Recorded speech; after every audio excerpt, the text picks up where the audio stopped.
The Mendenhall Glacier is the most popular thing to come see in Juneau here, and we like to give people a really unique approach to exploring the glacier.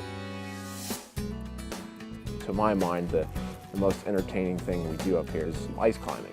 It's an absolutely fantastic experience. You don't need any previous mountaineering experience.